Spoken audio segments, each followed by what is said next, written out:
Après les communiqués des deux pays sur cette affaire dite arrestation des 49 soldats ivoiriens à l'aéroport international de Bamako, la situation est en train de prendre une autre allure. Certains citoyens du Mali et de la Côte d'Ivoire s'attaquent sur les réseaux sociaux tout en poussant leurs gouvernements respectifs à ne pas prôner le calme pour éviter une tension entre les deux pays.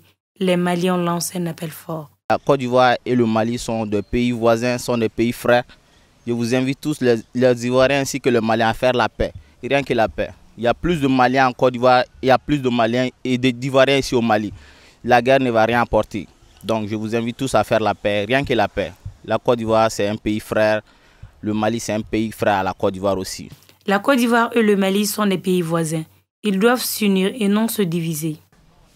Et pays voisins nous, ala ka jisuma ke ni furaye. Vraiment, nous sommes vraiment inquiets. Nous ne voulons pas de tensions entre les deux pays voisins. Toute l'Afrique reste unie.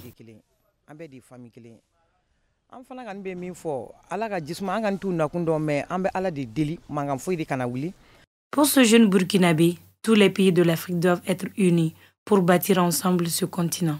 Et moi, personnellement, j'invite la population malienne et la population ivoirienne à rester sereins et à demeurer toujours dans l'entente parce qu'on reste toujours africain.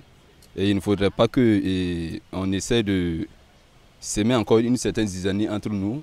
Et ça peut encore mettre les deux pays en conflit. Et c'est quelque chose que j'aimerais vraiment inviter la population et surtout les autorités à s'entendre. Malienne ou ivoirienne, pour cette citoyenne, aucune différence n'existe entre ces deux pays. Côte d'Ivoire, Mali, c'est le même pays.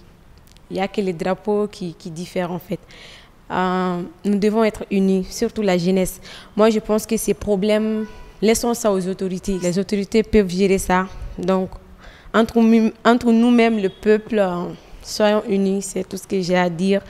Ne laissons pas ces problèmes gâcher cette belle amitié qui existe entre le Mali et la Côte d'Ivoire.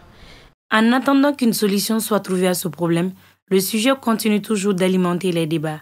À la dernière nouvelle, le ministre des Affaires étrangères malien Abdoulaye Diop est actuellement à New York pour un forum sur le développement durable. Selon plusieurs observateurs, il pourrait évoquer ce dossier avec le secrétaire de l'ONU, Antonio Guterres.